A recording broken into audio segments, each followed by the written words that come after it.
महर्षि श्री जी की भक्ति क्या सिर्फ उनकी कृपा से ही प्राप्त होती है या भक्ति प्राप्त करने के लिए कुछ यत्न करना होगा महाराज जी? बिल्कुल ठीक प्रश्न है। आप सुनिएगा ध्यान से। बड़े महापुरुष का वचन है, जो सिद्ध महापुरुष है। उन्होंने अपने किसी एक शिष्य के लिए लिखा, श्री हरि शरणम पत्र। बहुत जोर की बात। हम बड़ा एकांत में पढ़ा तो लगा जो चीज जैसे अपने को मीठी लगे ना, तो फिर अपने जनों को परोसी जाती है। ऐसे हमको अच्छा लगा, इसलिए बात हम इसी में आपका उत्तर भी हो जाएगा। मनुष्य जीवन का चरम और परम एकमात्र उद्देश्य है मोक्ष, भगवत प्राप्ति या भगवत प्रेम प्राप्ति। तीन बातें रखी गई, मोक्ष प्राप्ति या भगवत प्राप्ति या भगवत प्रेम प्राप्ति। ये मनुष्य जीवन का चरम और परम लक्ष्य है। जिस मनुष्य जीवन इस महान उद्देश्य की पूर्ति की साधना में लगा दिया गया, वही मनुष्य जीवन धन्य हुआ, सार्थक हुआ, अन्यथा बेकार गया। मनुष्य जीवन में जो भी आपके पास मिला हुआ है, प्रत्येक सामग्री, जैसे बुद्धि, मन, इंद्रियां, धन, परिवार, समय, विद्या, विवेक, ये सब केवल भगवत प्राप्ति के लिए मिला है। मनुष्य जीवन में आपको जो कुछ भी मिला हुआ है वो केवल भगवत प्राप्ति के लिए मिला हुआ है। तो आपको पूरा प्रयत्न करके इन सब का प्रयोग भगवत प्राप्ति के लिए ही करना चाहिए। यही मनुष्य जीवन की सार्थकता है। अब भगवत प्राप्ति के लिए इनका हम प्रयोग क्या करें? मन, बुद्धि, धन जो भी हमें मिला है, तो बोले मन से निरंतर श्री भगवान के नाम का, रूप का, गुण का चिंतन करो। वाणी से भगवान के नाम का कीर्तन करो, भगवान की लीला कथा को कहो, गाओ। और शरीर से जितने भी कार्य होते हैं, जो भी कार्य होते हैं, वो सब भगवान की हम पूजा कर रहे हैं, ऐसी भावना से उस कर्म को भगवान को समर्पित कर दो। प्राणी मात्र में, चाहे वो स्त्री हो या पुरुष हो, जड़ हो या चैतन्य हो, सब में भगवान है। ऐसी भावना से अच्छी तरह जो तुम्हारे सामने आ जाए उसकी सेवा करो।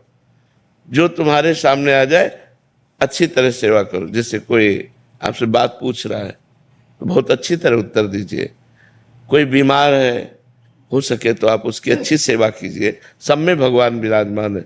कोई प्यासा है, पानी ला के दे दिया। हम यात्रा में जा रहे हैं, बैठे हैं हम अपने सीट पर, रिजर्व सीट है, लेकिन कोई हमें वृद्ध दिखाई दे रहा है, हम खड़े हो जाते हैं, उसे बैठा देते हैं। सब में भगवत भावना करके कि हमारे भगवान सब जीवों में विराजमान है। जहाँ जैसी जिसको आवश्यकता हो अच्छी तरह से सेवा करो। समस्त जीवों में भगवान विराजमान है, ऐसी भावना करके यदि सेवा करोगे तो तुम्हारे हृदय में भगवान प्रकाशित हो जाएंगे। जब सबके हृदयों में भगवान देखा जाता है तो अपने हृदय में भगवान दिखाई देने लगते हैं। सदा सबकी यथा योग्य सेवा करनी चाहिए, पर किसी से अपनी सेवा नहीं करानी चाहिए। जब तक शरीर अपना काम करे तब तक अपनी किसी से सेवा नहीं करानी चाहिए। अपने पैर दबवाना, अपने कपड़े धुलवाना या अपने लिए कोई भी कार्य, अपनी सेवा स्वयं करे और दूसरों की सेवा करने का उत्साह रखे। सदा सबकी यथा योग्य सेवा करनी चाहिए, अपनी सेवा नहीं करानी चाहिए। अगर भगवत प्राप्ति करना है तो मान देना चाहिए, दूसरों से मान लेना नहीं चाहिए। सत्कार करना चाहिए, दूसरे से सत्कार कराने की इच्छा नहीं रखनी चाहिए। अपने लिए जो कुछ प्राप्त हुआ है उसमें से दूसरों के लिए, जैसे अपने को 100 रुपया प्राप्त हुए, धर्म से प्राप्त हुए, तो हम 90 रुपया अपने परिवार और अपने लिए खर्च, 10 रुपया हम कहीं गौ सेवा, संत सेवा, बीमारों की किसी की सेवा में लगा दें। दूसरों को उदारता पूर्वक अपनी वस्तु का प्रयोग कराना चाहिए।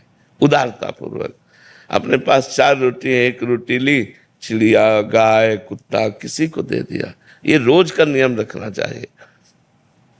अपने पास जो कुछ है सब भगवान का है, ये जान करके भगवान ही मेरे सामने इस रूप में आए हैं और उनकी ही दी वस्तु उनको हम दे रहे हैं, इसमें मेरा कोई कहीं भी किंचन मात्र अभिमान जागृत नहीं होना चाहिए कि मैंने किसी को वस्तु दी।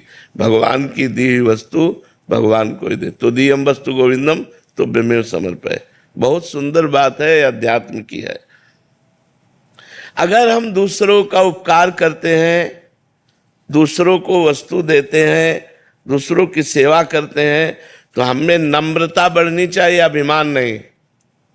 नम्रता बढ़नी चाहिए, अभिमान नहीं। हमने उनको ये दिया, हमने वो सेवा की, हमने इतने बीमारों की सेवा, एक तरह का अहम पुष्ट हो जाता है इसमें भी। तो कह रहे अभिमान नहीं आना चाहिए, नम्रता आनी चाहिए और हर समय प्रसन्नता बढ़नी चाहिए कि हमारा जीवन भगवान की तरफ जा रहा है। किसी को कोई वस्तु देकर उसके बदले में लेने की कोई कामना नहीं होनी चाहिए, कुछ भी नहीं।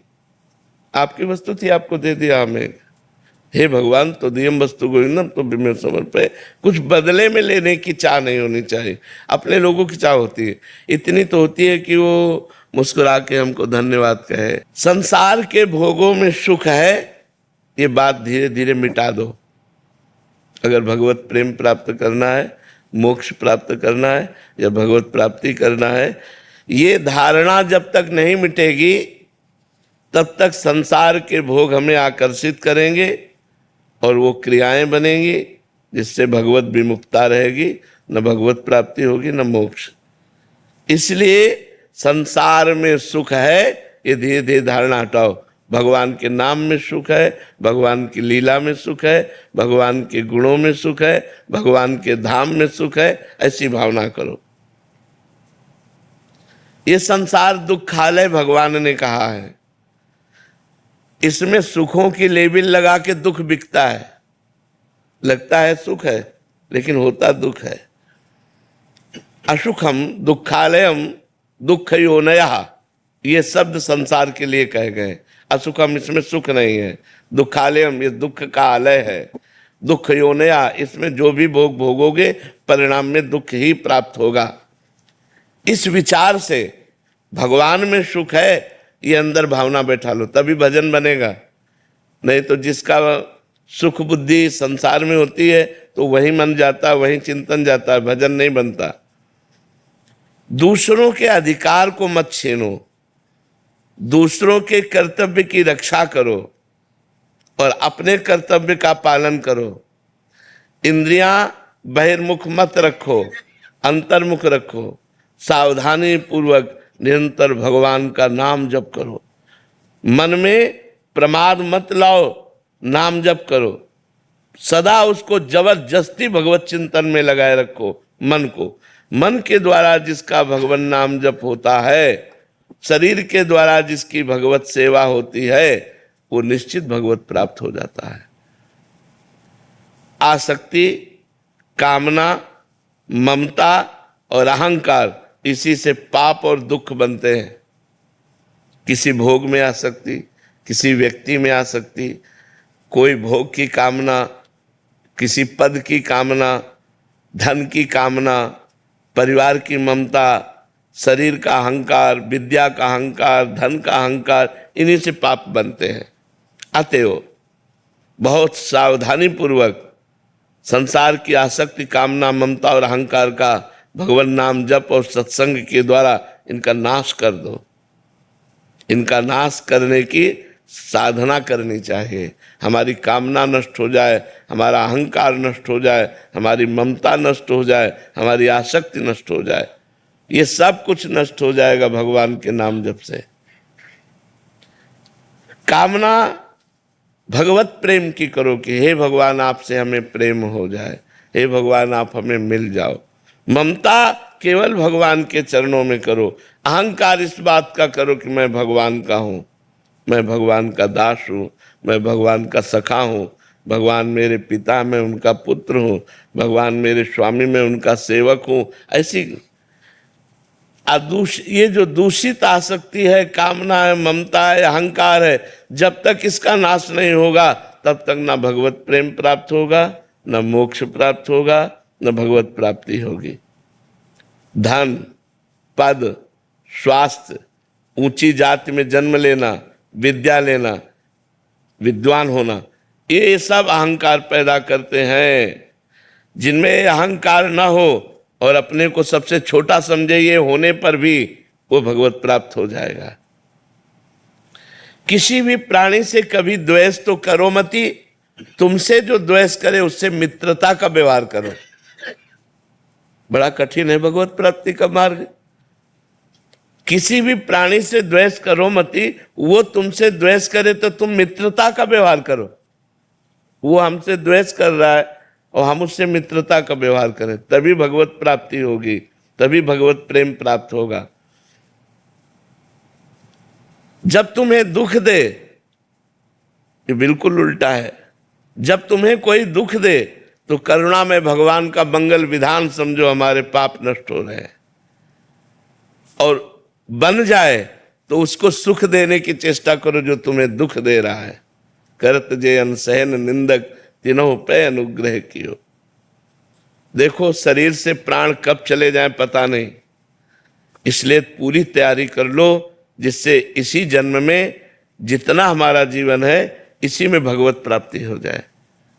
यदि भगवान की प्राप्ति नहीं हुई तो न जाने किस योनि में जाना पड़ेगा, न जाने कहाँ कहाँ हमें घूमना पड़ेगा, नरक स्वर्ग अपवर्ग कहाँ कहाँ भागना पड़ेगा।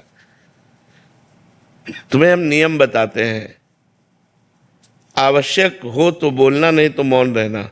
जी ब्रिजवास मिल गया है, सर्व समर्थ गुरुदेव मिल गए हैं, महामहिम नाम मिल गया है, राधा रानी की बहुत कृपा है, लेकिन हृदय में महाराज जी अभी वो व्याकुलता जो होनी चाहिए, वो परिवर्तन जो होना चाहिए वो नहीं आ रहा। धीरे धीरे धीरे धीरे सहत सहत बाढ़े भगति ग्रह तन हित गुरुगार। अपना संपूर्ण जीवन समर्पित हो जाए, फिर हमारा परिवर्तन इतनी जोर का होता है कि पूछो मत। हमारे समर्पण में जब तक कमी होती तभी होती। एक अहमता ममता ये जग में है दुखदाई, ये जब श्री जी की ओर लगे तो होत परम सुखदाई। तात मात सुत दार देह में मति अर्जय मति मंदा, हित किशोर को है चकोर तो लख वृंदावन चंदा। तो एक अहमता ममता को हमें श्री जी के चरणों में समर्पित करना है, और ये बड़ी कठिन है अहमता ममता समर्पित। जैसे सब कुछ समर्पण कर दिया तो उसका अभिमान है कि सब कुछ समर्पित कर दिया। ये अभिमान रूपी रोग से पिंड छुटाना बहुत कठिन पड़ता है। और संस्कृत मूल शूल प्रदनाना सकल शोकदायक अभिमाना, समस्त दुखों को प्रदान करने वाला अभिमान है। जिस अभिमान में साधना का अंक जुड़ जाता है, अब वो हटाना बड़ा मुश्किल है। दैन्य आए बिना भगवान के दरबार में प्रवेश नहीं है। ये दरबार दीन को आदर रीति सदा चली आई, यही दीन प्यारे वेद पुकारे द्रवो श्री भगवान।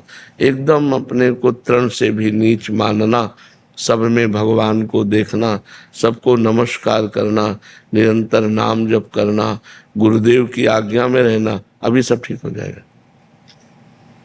जो साधन बने वो हमारा नहीं, गुरुदेव की कृपा से बना है और गुरुदेव का है। प्रभु की कृपा से बना, प्रभु का। मैं साधन करने योग्य नहीं हूँ, मेरी क्षमता क्या कि मैं साधना कर लूँ, भगवान ने करवाई, गुरुदेव ने करवाई। ऐसी हृदय में भावना हो तो धीरे धीरे फिर हृदय भगवान का स्वरूप प्रकाशित करता है। हृदय में ही भगवान छुपे हैं ना। सबके हृदय अछत अविकारी, निर्विकार अविनाशी परमात्मा सबके हृदय में छुपा है। जब अहंकार हमारा धीरे धीरे कम होता है या नष्ट होने लगता है, दैन्यता बढ़ने लगती है, तब हमारे अंदर व्याकुलता आती है। हे प्रभु, इतने दिन हो गए, आज का भी दिन गया, आज की भी शाम गई, आप मिले नहीं, कैसे मिलोगे, कब मिलो। वो हृदय नहीं खान पान ते भावे है, नहीं कोमल वसन सुहावे है, सब विषय लगे ते खारा है, हरि आशिक का मग्न आ रहा है। फिर वो अंदर ही अंदर घुटने लगता है, उसके अंदर एक जलन पैदा हो जाती है। प्रभु के बिना देखे उसको एक दुखद जीवन व्यतीत करने का ऐसा अनुभव होता है कि हर शीतल हवा चल लोग उसको प्रणाम कर रहे हैं, उसको जलन पैदा हो रही, कुछ अच्छा नहीं लग रहा। मतलब जो अच्छा लगने वाला है वो सब खत्म हो जाता है। एक रास्ता केवल रह जाता है, कोई मुझे भगवान से मिला दे, कोई मुझे उनके दर्शन करा दे, कोई उनकी बात सुना दे। तो इसीलिए उसको भगवान के भक्त प्राण प्यारे लगने लगते हैं, क्योंकि उसकी विरहाग्नि को शीतल करने के लिए भगवान की चर्चा ही है। तो कथामृतम तप्त जीवनम, भगवान की चर्चा, भगवान की बात, भगवान। तो हम नाम जप करें, गुरु की शरण में रहें, और जो साधन बने वो भगवान की कृपा से बन रहा है ऐसा अनुभव करें, तो हमारा अहंकार नष्ट हो जाए। अहंकार नष्ट हुआ कि भगवत राज्य में प्रवेश हो जाता है। देहाभिमान ही भगवत राज्य में प्रवेश नहीं होने दे रहा। इसलिए गुरुदेव से प्रार्थना करें, भगवान से प्रार्थना करें कि हमारा अहंकार नष्ट हो जाए, देहाभिमान नष्ट हो जाए, बस सारी बात बन जाएगी। जंगम योगियों के द्वारा शिव जी के नए मंदिर के लिए जब शिवलिंग का नाम पूछा गया तो आपने आनंदेश्वर महादेव का नाम दिया। तो हमारी उनकी कथा में आता है कि कानपुर का जो आनंदेश्वर धाम मंदिर है महाभारत काल का है, और इसकी स्थापना दानवीर कर्ण द्वारा पूजा किए जाने पर हुई थी। और एक मान्यता के अनुसार एक गाय जिसका नाम आनंदी था प्रतिदिन एक टीले पर जाकर अपना दुग्ध चढ़ाती थी। जब ग्रामीण वासियों को पता लगा तो उन्होंने उसकी खुदाई कराई, तो वहाँ स्वयंभू शिवलिंग प्रकट हुए, जिसके कारण इस नाम का नाम ये पड़ा। महाराज जी ये कह रहे थे कि आपका कोई इसमें याद छिपी हुई है आनंद? हमें तो ये पता भी नहीं था कि हमारी उस समय स्मृति कोई ऐसी स्मृति सहज में आ गया, सहज में आ गया आनंदेश्वर महादेव। और कुछ ऐसा नहीं कि हम कोई किसी कथा से संपर्कित। आप सुना रहे हो तो आप पता हो रहा है, नहीं तो हमें ऐसा कुछ नहीं पता था। और स्वाभाविक ऐसे था, स्वाभाविक भगवत प्रेरित था, भगवत। राधे राधे महाराज जी। महाराज जी क्या अज्ञानतावश घोर अपराध हो जाए फिर उसी अपराध को बार बार किया जाए तो वो अपराध क्षम्य नहीं है महाराज जी? तो महाराज जी जब वो अपराध का बोध हुआ अभी अंतर मन में तो बहुत पश्चाताप हो रहा है महाराज जी, आप कौन सा साधन करूं? पहला ये कि आजीवन में कभी हमसे अब वो पाप होगा नहीं। पहला नियम ले, आजीवन में वो पाप होगा नहीं। और वो पाप की गरुता किसी महापुरुष को बताए कि हमसे कौन सा पाप हुआ है, फिर उसके अनुसार वो प्रायश्चित का निर्णय करे। क्योंकि ऐसे पाप की लघुता और गरुता देखकर ही प्रायश्चित का उसमें निर्णय होता है। पर शुरुआत उसकी ऐसी होगी, अब लो नसानी अब नानु सही हो, आज तक की आप कभी नहीं करूंगा, और फिर आगे प्रायश्चित करे तो वो पाप नष्ट हो सकता है। महाराज जी एक अज्ञानी जीव कैसे जाने कि उसके गुरु ने रूप बदला है, वह उनके नए रूप को कैसे पहचाने? मैं जहाँ हूँ वहाँ सही हूँ या अपने अभ्यास को पुष्ट करूँ, या मेरे नए गुरु रूप में आप विराजमान होकर मेरा आगे का बचा हुआ मार्ग संभालेंगे? नहीं, अपने को चाहिए ऐसे रखना चाहिए। जो आपको गुरु मंत्र मिला, किसका प्रश्न है? जो आपको गुरु मंत्र मिला हो, पहले जो आपके पहले गुरु हो, आप उन्हीं को गुरु मानिए, वही गुरु मंत्र जपिए और खूब परमार्थ में आगे बढ़िए। गुरु बदलने की जरूरत क्या है? बाबा मुझे आप में गुरु दिखते हो बाबा। नहीं, आपने गुरु मंत्र लिया है कहीं? बाबा वो ज्ञान मार्ग का है, उसका मतलब यह है कि वो मैं ही हूँ। और महाराज जी जो आप भक्ति मार्ग बताते हो उसमें ज्यादा मन लगता है मेरा, मुझे लगता है दास स्वभाव है आपकी कृपा से। हाँ, पर गुरु की कभी अवहेलना नहीं करनी चाहिए। गुरु जैसे आपने आज्ञा करी थी कि गुरु रूप बदल लेते हैं एक स्टेज के बाद, तो वही मेरे अंदर डाउट था, तो मैं वही आपसे पूछ, महाराज जी मुझे तो ज्ञान ही नहीं है, आप जैसी आज्ञा दोगे महाराज जी मैं वैसे ही चलूंगा। आपने प्रगट में किसी से दीक्षा ली थी क्या? बचपन में महाराज जी मेरे दादाजी बचपन से गुरु जी को मानते हैं, तो बचपन में मुझे उनसे दीक्षा दिलवा दी थी। अब बचपन में क्या होता है, हमारा ज्ञान तो विकास होता नहीं, तो एक क्रिया मात्र हो जाती है। गुरु का मतलब होता है जब हम अपने दिमाग से चयन करते हैं। हमारी जहाँ श्रद्धा होती है, हमारा दिमाग जहाँ चयन करता है, हम फिर वो गुरु मानते। अब गुरु ऐसे थोड़ी छोटे छोटे बच्चों को खेलते हुए किसी से दीक्षा दिला दो, मान लो 8, 10, 12 वर्ष के बच्चे, और उसका ज्ञान का विकास तो हुआ नहीं, वो क्या जाने कि वो तो बस ऐसे अब जैसे आप जान रहे हो तो आपके ज्ञान का विकास हो रहा है कि हम किस भाव के पथिक हैं, हम किस मार्ग में जाना चाहते हैं, हमारा उद्देश्य क्या है। अब जो गुरु चयन करोगे वास्तविक गुरु अभी होता है, वो तो बालवत होता है उसमें। अब तो जो वचन मानो, आज्ञा का पालन करो, बस चल दो। भगवान वही एक है, गुरु एक है, वही परमात्मा एक है, गुरु वही रूप धारण करता है। तो राधा नाम जप करो, राधा वल्लभ श्री हरिवंश नाम जप करो, वाणी जी का पाठ करो, खूब नाम जप करते हुए चलो।